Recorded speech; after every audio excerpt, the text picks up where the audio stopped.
Our new Finance Minister, Tito Mboweni, set to deliver the country's medium-term budget tomorrow against the backdrop of anemic growth and warnings about populist policies. Now, as eNCA's Devin Mudigan reports, Mboweni's stance on the country's economic direction will be key in preventing further credit rating downgrades. Tito Mboweni would have had very little impact on the projected numbers contained in this year's midterm budget, a process which started in June this year, before his appointment. But he walks into the National Assembly with a few dark clouds hanging over the economy.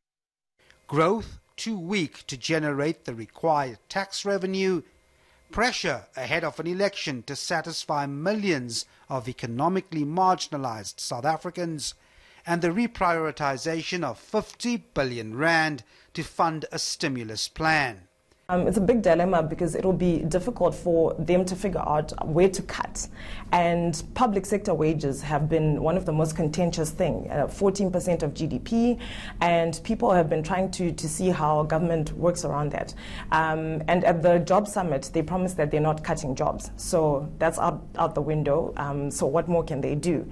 Then there are the contingent liabilities in the form of state-owned enterprises. 2 months ago, both SA Express and arms manufacturer Denel joined the ranks of other SOEs looking for bailouts. A further help to these entities threatens the country's current debt burden of 246 billion rand, which is equivalent to over 50% of gross domestic product. With borrowing such a big threat, raising the taxes of already struggling South Africans ahead of an election is not seen as an option. Ratings agencies, though, will assess our creditworthiness based partly on our economic growth expectations. Most major institutions see our dismal growth this year coming in between 0.5% and 0.8%. The midterm budget provides a plan of strategic spending over the next 3 years. Analysts are not expecting any surprises in terms of the numbers, but Mboweni's tone will be clearly watched. Devin Mudigan, Johannesburg. All right, let's continue to unpack this story now. We're joined in studio by Pieter Faber. He is from the SA Institute of Chartered Accountants. Thanks, Pieter. Thanks very much for coming into studio. I mean, there are a whole range of things that are on the top of my list of what we're hoping to hear from the new Finance Minister tomorrow. The bolstering of personal finances must be up there with the most important things, employment and, of course, the fuel price. What's your take on what we can hope for in tomorrow's medium-term budget policy? The medium-term policy statement, we won't see very big things happening, but I do hope we'll see a bit of statement of intent of what we can see in February. And I think a lot of people are hoping to see a direction, whether it's investors, whether it's credit rating agencies. So I think to a large extent, that's what we're hoping to see tomorrow. Yeah. I mean, how much of Tito Mboweni will be stamped onto this budget, do you reckon? Well, I think, as I said, as to policy intent, as to the actual nitty-gritty detail, I don't think that much. I think the budget process is quite a lengthy process. It's not just done 2 weeks in front of the policy statement. It's done by various and approved by Cabinet and the President. So I don't think we'll see in the actual nitty-gritty much stamping down by the current minister. As to policy intent, we've already seen some statements being made about concerns on the wage bill itself. We've seen some of the unions react to that. And I think that those are some of the discussions we already want, at least from a policy statement, to hear that these are the things we might see some statements being made going forward. But in terms of the things that are really hitting consumers hard at the moment, the increase in VAT that we saw coming into play a few months ago, the zero rating on more of those essential consumer goods, do you reckon that there won't be much movement on those types of issues that are really pressing on our pockets as we speak? As to the VAT increase, I think from that there's still quite a lot of uncertainty as to whether we will see it continue into the new year. I personally believe it probably would. We won't see an increase, but it will be stable. I think what a lot of the poor consumers are waiting for is the zero ratings. But once again, they'll have still quite a minimal impact on their total spend. So I think even though it's relief, it is not full relief for the total cost, which is some of the concerns Parliament expressed when we had this. I think the big thing is probably the fuel levy and the increase in taxes.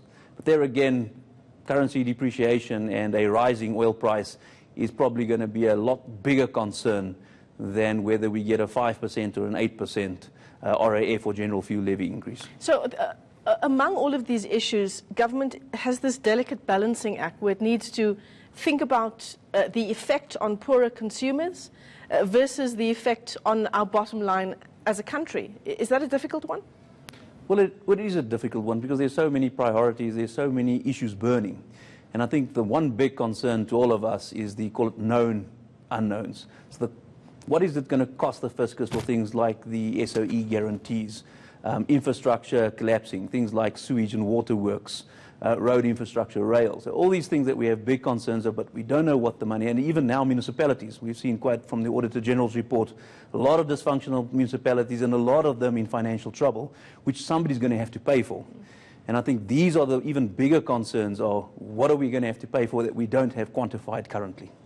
And in terms of, you know, how important this medium-term budget policy statement is for the Finance Minister's office and what that represents in terms of stability for our country and attracting those hundreds of millions of dollars that the President is hoping to do. Well, and that's correct. We need to there's a lot of opposing, call it, interests, and at the end of the day, government needs to start deciding which ones are the more important. And at that stage, the decisions need to be guiding those decisions. And I think, as I said, a lot of the investments, foreign investors, will be looking at some form of indication, what are we going to see from this minister going forward in this presidency? So are we going to go very conservative and just do more of the same? The minister already in his first week noted we actually need to start thinking differently. And the question is, when we get the budget in February, is that what we're going to do, or are we going to see what we've just seen in the last decade or so? And I think that would be probably a bigger concern. I mean, we've seen the minister be incredibly prolific on Twitter in this Trump era of tweeting everything you want to say. Are the markets, as you say, keeping a close eye on this budget because it will give us a sense of what we will see as we build up to February? Yes, I think the markets will, and I think specifically regarding, and that's what's been the last few years, how much money are we actually collecting? Are we collecting enough? And how much are we spending? Now, I think we are quite positive if we look at the actual revenue collections up until August.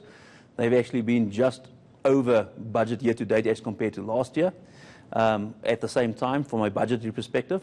So that means we'll probably be very close to, if not on budget this year, which was actually quite surprising given that economic growth in the budget forecast was 1.8%, and we're only realizing a third of that currently. Yeah. So it's quite robust, and strangely enough, VAT, which is a transactional tax, the VAT 1% increase has had a phenomenal, if you look at, we're probably 22 billion up on last year, at the same time last year, which is quite good. And even pay as you earn, which was quite not that buoyant in the last few years, has been quite good in collections. And I think there the concern is rather that because government is such a huge employer, I think, speak under correction, 25% of the total employment, is it just because of the increases government is giving, or is it a general reflection of the economy as to the employment status? And I think that's when we have opposing views that government actually needs to reduce its workforce. By having such a large workforce, it actually will have a large impact on employees' tax collections as well. I'm glad you're talking about employment issues. That's another big one for South African consumers. I mean, our employment rate, over 50% of our young people sitting without jobs. Is that something that the minister surely will be keeping a close eye on tomorrow? Well, he will, but I think to a large extent it should be acknowledged the Treasury can only do so much. A lot of what we need to do, employment, etc., lies outside of Treasury. It lies with the Department of Trade and Industry, the Department of Labour, and these departments are going to sort of have to implement. And once again, from a policy perspective, a good example is we try to say that we're driving small business, yet if we look at things like incentives, rights and regulations, we're probably giving a lot of more there to employment. Yeah. So it's a lot easier to be employed than to start your own business. And we need to start choosing one or the other.